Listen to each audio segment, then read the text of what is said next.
Our guest tonight is Peter Levenden. He's helping me man the phones on this 100th anniversary of Fatima. And let's go to Kathy in Post Falls, Idaho. Kathy, you're up next. Well, hi. Hi, greetings this evening. And a very fascinating show, and I commend you for having this on tonight. You know, I, for a long time, was a traditional Catholic, and part of that is there's a priest who is called the Fatima priest, Father Nicholas Gruner.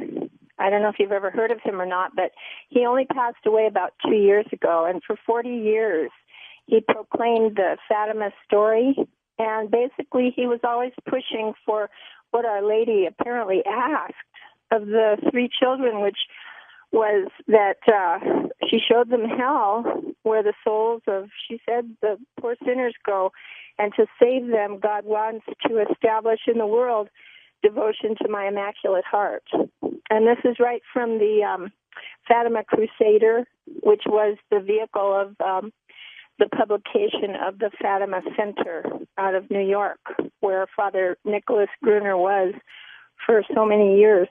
Anyway, she said, if what I say to you is done, many souls will be saved and there will be peace.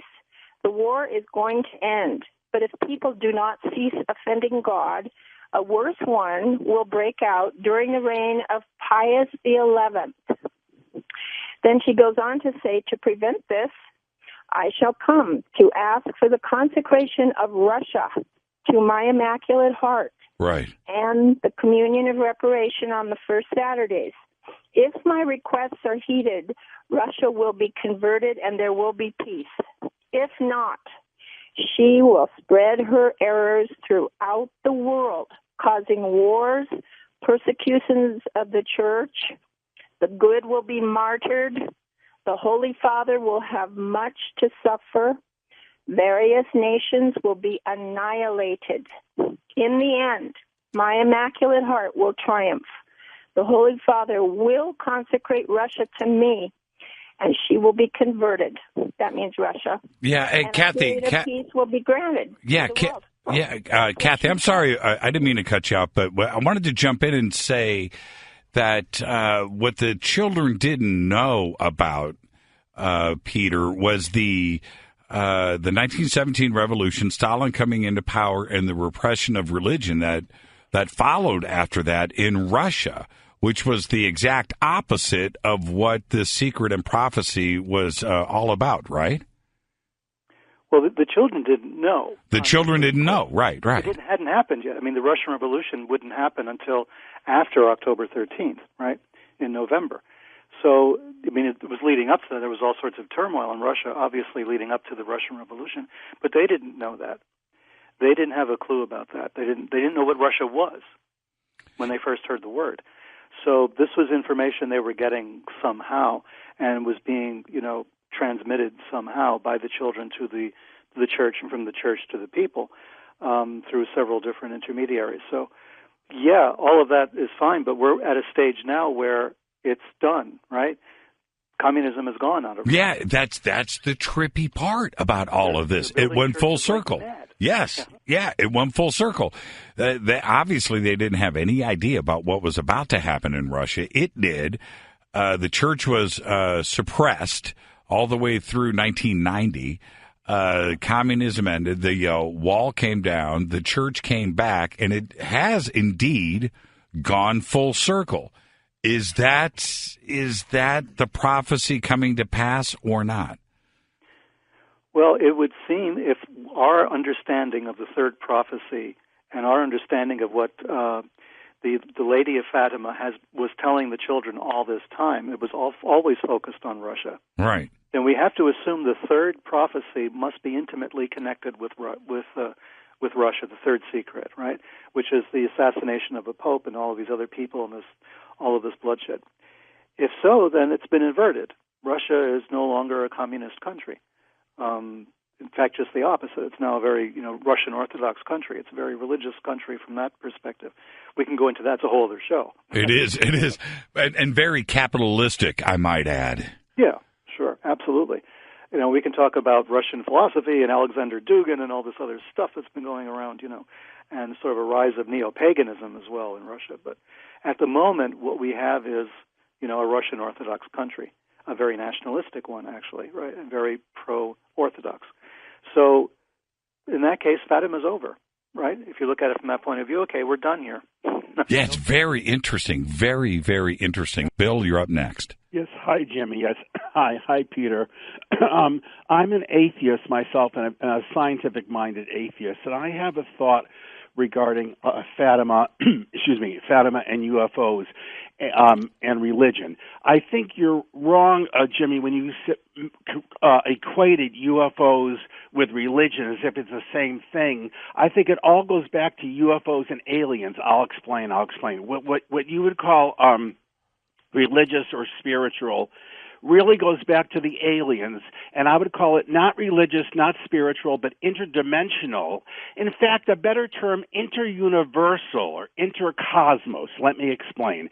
This goes back to a show that George Norrie did in February about the theory that our universe is a computer simulation with Linda Moulton Howe. Mm-hmm. My point is, could these aliens and UFO craft all come from outside our universe, from another realm, another dimension, an energy dimension or an energy universe? In other words, another universe through which they are going by our linear time. Let's say they're scientifically 100 million years or more advanced than us scientifically, and they, through an immense computer simulation, immense computer that they would have, or many computers, created our universe through a computer simulation, and they are popping in from what you might call the other side. I would call the real reality, and this would be the same place or realm where when people have near-death experiences or when people die, we end up in the real reality, because our consciousness, our mind, I think, is the only thing in this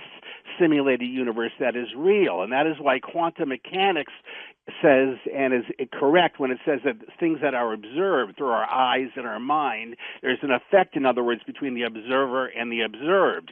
So our consciousness in this, on planet Earth or any other planet in our whole universe, any other galaxy, any other planet, is in our simulated universe. But our consciousness, once we die, we're in the real reality calls the other side. And as I said, these aliens are beings that created our whole universe through a computer simulation, and even our religions is part of what has been created through the computer simulation. Religion and myth are the same thing. They're myths.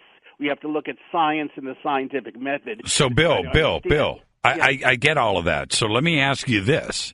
Yes. Are you suggesting that Fatima was just a computer simulation, that it was just something that was created, and that's it?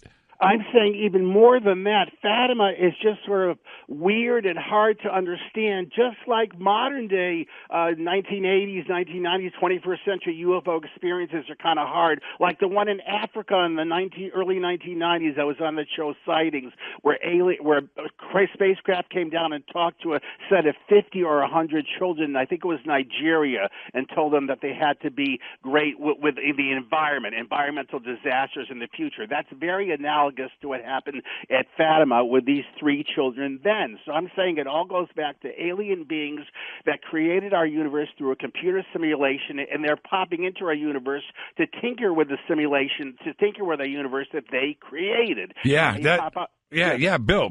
I think it's an honest and great point. And Peter, when we start to look at it like that, not only with Fatima, but there are several sightings and witnesses where they have confronted and communicated with different visions.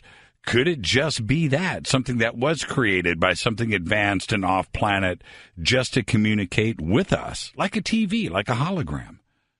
Yeah, I mean, of course, in the realm of possibility, all of these things are possible. I think the point that we were making, for instance, in Secret Machines and in that project, was that religion came about as a reaction to contact.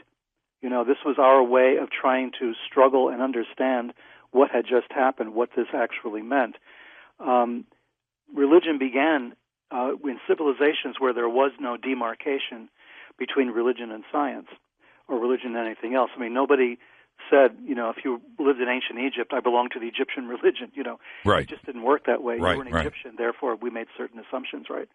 So you have a worldview, an entire worldview, which was created, developed in response to this contact. And that's why I agree with the caller from the point of view that the scientific approach to religion should include the idea of contact, because that would pretty much explain everything.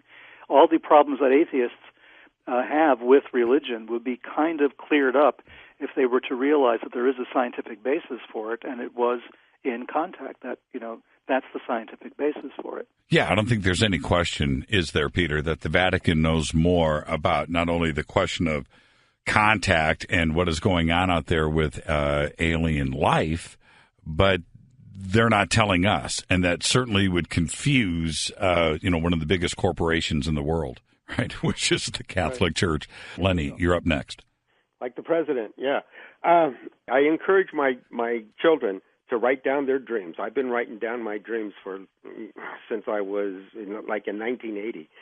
And my son came to me with this dream that he had of an orb that was following me around, and he said that this orb was trying to possess me, So I thought about this dream. About 3 weeks later, I laid down on my bed and I said a prayer for protection. And right after I said, I thank you, good Lord, for protecting me from this orb that my son told me about. And I had no longer said amen. And then the house made a loud settling sound, and my ceiling became the sky, and flying down towards me was this nun, and I could tell she was a nun because she had that white forehead cloth, and she was dressed in a dark gray robe. And then, I saw 3 cherubs surrounding her, one to her left, one to her right, and one above her. And at that moment, I knew that was the Virgin Mary. She had come in answer to my prayer. Maybe God sent her or whatever. But something swooshed out of my house, and chased it away. So it only took a minute or so, and it happened on March 10th, 2011. And when I turned on my clock radio, the time showed 11:47 p.m. And George is talking excitedly about a devastating incident that had happened, and he feared that many people were dead, and he kept going on and on. And I'm talking I'm talking to my radio. Well, what happened? What happened? And he never said. He goes to commercial at midnight, and then comes back. That was the exact moment when the Japan earthquake happened. Wow. That's it. That's a really, really good story, Lenny. And when Peter, I want to throw this over to you, Lenny. Thank you for the phone call, Peter. When you hear something like that, what do you make of it? I mean, the timing is certainly strange, right? Well, yeah, and it's consistent with other reports of similar cases and similar phenomenon. Except in the case of your caller, this was a very beneficent image, a visitation by basically the Virgin Mother and cherubs. But I was thinking automatically, though, as he was talking about that, I mentioned George talking about this disaster, and then it turns out to be the earthquake. I was thinking, my mind immediately went to the Mothman prophecies, and Point Pleasant, Virginia, and people seeing the Mothman. Right. As a visitation, and then a disaster happening, which is the collapse of the bridge at Point Pleasant. John Keel made that famous. So, you get these visitations, and sometimes they're angelic, and sometimes they're not so angelic, but the result is the same. This visitation, and people start to see, they start to sense it, and then something happens. Is part of it possibly forced or asked for? You want this to happen. You want this prophecy to come true. You want to have this vision, and suddenly you are able to manifest this. And maybe it's not necessarily a religious thing or even an ET thing for that matter, that possibly you're forcing this to manifest itself. Yeah, I mean, I think that there's an element of will and consciousness and conscious intent behind it sometimes, except that we have the case of the 3 kids at Fatima, and you can't say that about them, right? They just sort of wandered into it. There is something I wanted to point out since you were talking about paranormal things, and it's on the same subject. Children were often considered the best mediums to use by magicians in various cultures and various times, right? Especially if they had not reached puberty yet. So there was this idea, if they were, very young, that they could actually see what we could not see once we became adults. Our body chemistry changed, especially with the onset of puberty. Something happened to our chemistry biologically. Hormones are released and all the rest of it. But in children, that hasn't happened yet, and therefore children can see better than adults can. And there are instances in the workbooks of the magicians of the European Middle Ages and that whole literature where children are specifically mentioned to be used to see during the ritual when the magician can't. They're better at becoming mediums, I suppose you would say.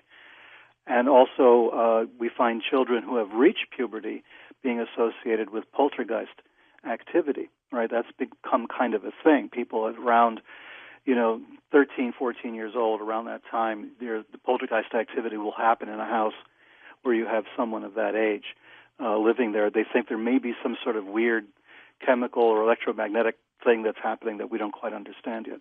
Yeah, well, so and all of these, taken in consideration, who knows? Yeah, exactly. And when you have these children going back on these dates, right, on the 13th of the month, they could be forcing it to happen all the way up to October 13th, 5 months later, 6 visits later, where now you've got a crowd of 60, 70,000 people focusing on this and hoping for a miracle, and then boom, it happens. Maybe it was manifested. It's the 100th anniversary of Fatima. Our guest is Peter Levenda, and he's helping me man the phones. More of your phone calls next. My guest tonight is Peter Levenda, the 100th anniversary of Fatima. I've got a full rack of phones in front of me, but I do want to say, welcome back to Coast, manning the phones with me, the one and only Peter Levenda. Peter, just got this tweet in from Dan, and he says, how much clearer can it be? E.T. visitation twisted by the church to suit their own religious and political purposes. Maybe spot on the money right there. Well, yeah, it can be. That's what we've been saying. Sort of, it was really the prime example as to how to manage something like that for political or religious ends. Which in those days, religion and politics were pretty much the same. You had the Soviet Union. Suddenly, you had the Russian Revolution, which was, a political system which was dead set. It was anti-religion. Specifically and aggressively anti-religion. So suddenly, religion and politics became the same thing. If you were religious, then you had to be anti-communist. There was almost no way around it.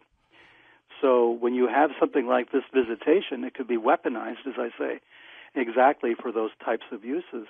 And it was the poster child for that, if that, in fact, is what happened. Because then later sightings could be done the same way. It could be manipulated for political reasons, religious reasons, or anything else. Virginia, you're up next. Hey, hi there. Been hanging on for a while and happy to be on the show. Yes, I was named after the Virgin Mary, Virginia Marie, and quite a moniker to try and live up to, as you can imagine. But I grew into a very big devotion to the Virgin Mary, but I personally consider the Virgin Mary actually the spirit of the earth, Mother Earth, Gaia. Gaia, yeah. Yeah, that's what it's my feeling about who the Virgin Mary really is.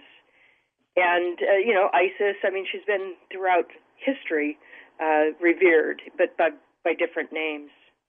And what I wanted to ask Peter about is if he knows about Maria Paula Acuna, who is a woman who has been visited by the Virgin Mary every 13th of the month for about 20 years in California City.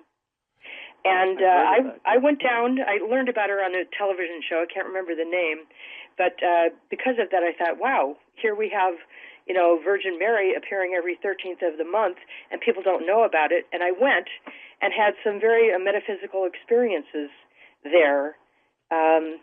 This was 20 years, I went before 2000, and it's right in the middle of the desert. I mean, there's nothing. Yeah, California City. Yeah, I've heard about her I've lived in California in Los Angeles for 30 years now, over 30 years. Mm-hmm. So, yeah, I've heard. But, Peter, what do you think about her story? Well, like your caller says, she's had sort of paranormal experiences around her. She could be channeling something very important. Or she could be she's obviously, from what I've heard, and I've only heard a few reports, is that she's very religious and she's very meditative, and she's that kind of person who's kept herself in an intense sort of spiritual state for a very long time. Donato, all the way from Italy. How are you? Yes, thank you for taking my call. I have numerous points I'd like to make, so I'll try to go through them as quickly as possible. But I'm calling from the traditional Catholic perspective, which I feel has unfortunately been neglected. And quite frankly, without trying to, ridicule the previous caller, I mean, her assertion of the Virgin Mary being Mother Gaia is completely and utterly satanic. And for Peter, for you to be even suggesting that the UFO possibility, when the Catholic Church has, well, let me repeat this: the true Catholic Church condemns the idea of any other life forms. Now, the modern quote unquote Catholic Church, which is the core essence of why I'm calling, is what we're saying is what the actual third secret is about. Well, Donato, let me jump in. I gotta jump in right there. The Vatican has their own observatories and has already said that there has to be life out there, and if there is life, then they should be, I think the word was, baptized. Okay. Well, so for you to say that, Catholics didn't know. But here's what I'm trying to say, though: the greatest conspiracy of the 20th century is what happened at the Second Vatican Council, when a new counterfeit religion, as predicted by Jesus Christ himself, would take place in the final days, has taken over the Vatican. The Vatican is not Catholic. That is extremely important for you to understand. Any traditional Catholics listening who are probably trying to call in, this is very, very important. You have to understand that from John the 23rd, who suppressed the third secret, by the way, never allowed to be revealed because it had to do with the Second Vatican Council, which was a counterfeit satanic council which created a new religion that is not Catholic. Today, the conspiracy that has taken place in the 20th century, which is the greatest conspiracy, quite frankly, of all time, is that today, when you enter into a quote-unquote Catholic church, it is not the Catholic religion. It is a New Age, quasi ecumenical satanic religion. Okay, all right. Donato, don't yell. Don't yell, man. Relax. Peter, you've been, I don't want to go through your history in New York City with the church, but certainly you have as much experience in all of this as anyone.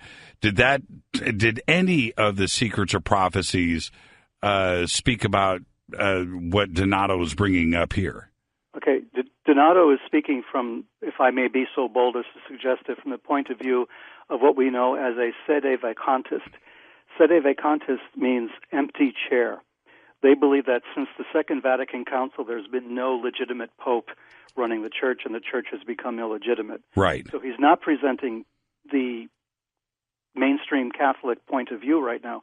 He's representing that group of a kind of a splinter group that broke off and says the church is no longer the church. I understand where he's coming from. I've known a lot of people in that position.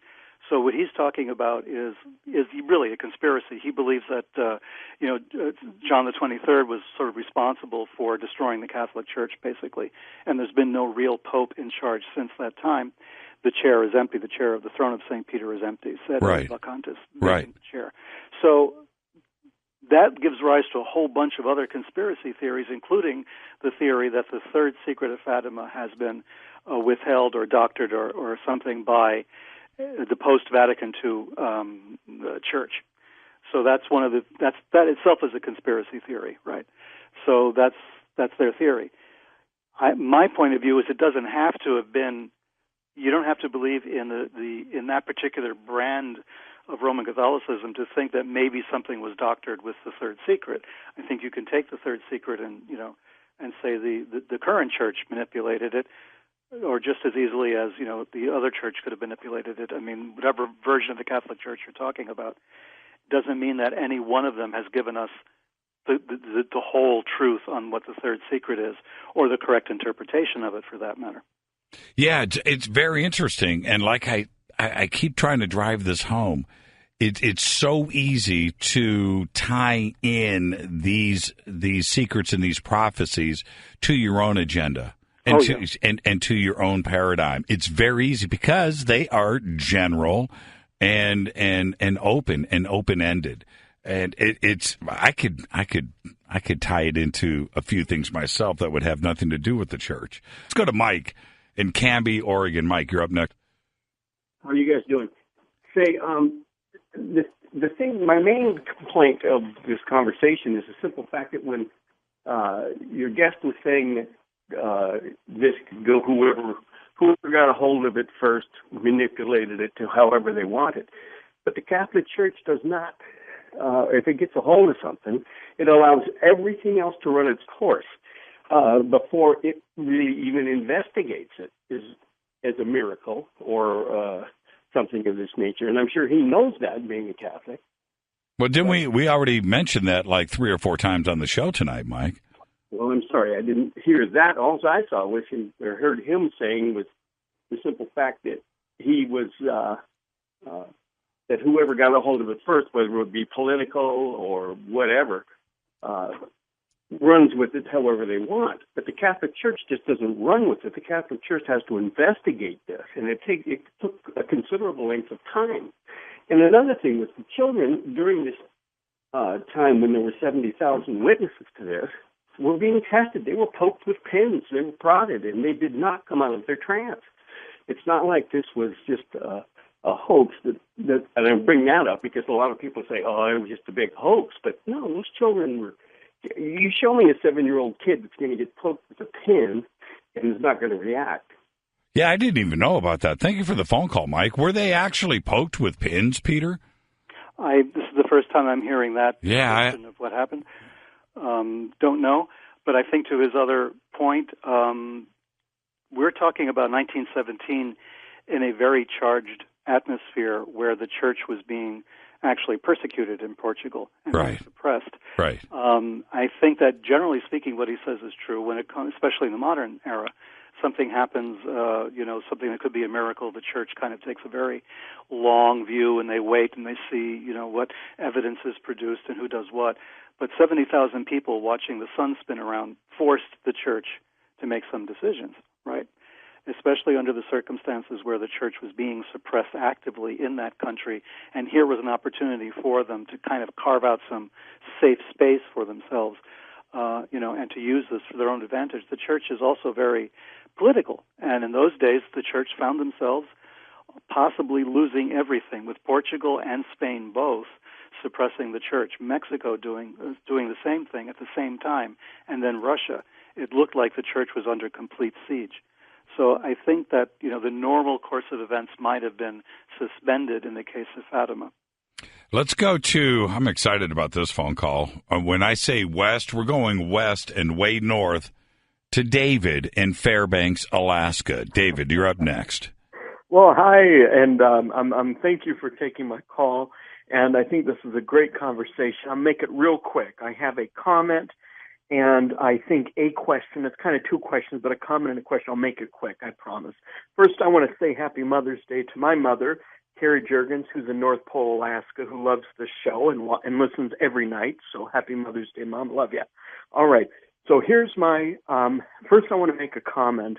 I am a Roman Catholic who's Vatican II, who was taught by the Sede Vacantis Catholic Church, okay? I want to make that clear. In Spokane by the Congregation of Mary Immaculate Queen. They also have a house in Idaho, who one of your callers, I believe, may have been a part of at one time, who says at one time she was traditionalist. So I'll go into that in just a moment. But about Sister Lucia, my comment about her and her not speaking out, as I want to remind the listeners and you both also, that she became a Carmelite nun, and a Carmelite who were an ancient order who were founded in the Discalced order, which Lucia was a part of in the 1500s, before Vatican II. I mean, they wouldn't talk to anybody, no matter who they were, and they wrote their families like once a year. So they were strictly contemplative and cloistered, and that's who Sister Lucia in her community, that's who she belonged to, and therefore, in my opinion, that explains the lack of communication. Now, after Vatican II happened in the 1960s, when the church split between the traditionals and the modern church, there were a lot of the traditionalists hid behind the message of Fatima because of the conspiracy theory. So was there advice given to her to remain silent and out of the mainstream conversation of Fatima? Possibly, only because there was such a huge controversy with the Lefebvre, the Pius X, and the Sede Vacantis movement at that time. Became very political. So anyway, well, David, and thank you for that, by the way. But we're going to hit a break here, and I want Peter to have the opportunity to answer your question. So what was the question, really quick? Yeah, my question is first of all, please look into the traditionalist movement and the modern movement of Vatican II, and the theory has Russia been consecrated Immaculate Heart? And also, with that, has your guest investigated the message of divine mercy during World War II given to Sister Faustina Kowalska, and how that intertwines with Fatima and Pope John Paul II and Maximilian Kolbe? Because it kind of intertwines with that. So I think it's important that you look into that as well. Thank you so much, David. Peter, have you looked into that right after World War II? Yeah, the whole thing with Kolbe and Sister Faustina and everything else, it is ancillary to this entire process, right? So the whole Fatima thing, and then the Faustina visions, she had her own visions, and then Kolbe, Maximilian Kolbe, I think his name is, wrote about all of this as well. This is really would take us very far afield, and we would lose a lot of time if we sat down and discussed this now, because it's very complex. But suffice it to say that it runs sort of parallel to the Fatima visions as well, and it was a message, like the caller said, World War II era message, roughly along the same lines, and predicting that there would be some serious divisions within the church as well. And I think that's what he's referring to, if I'm not mistaken.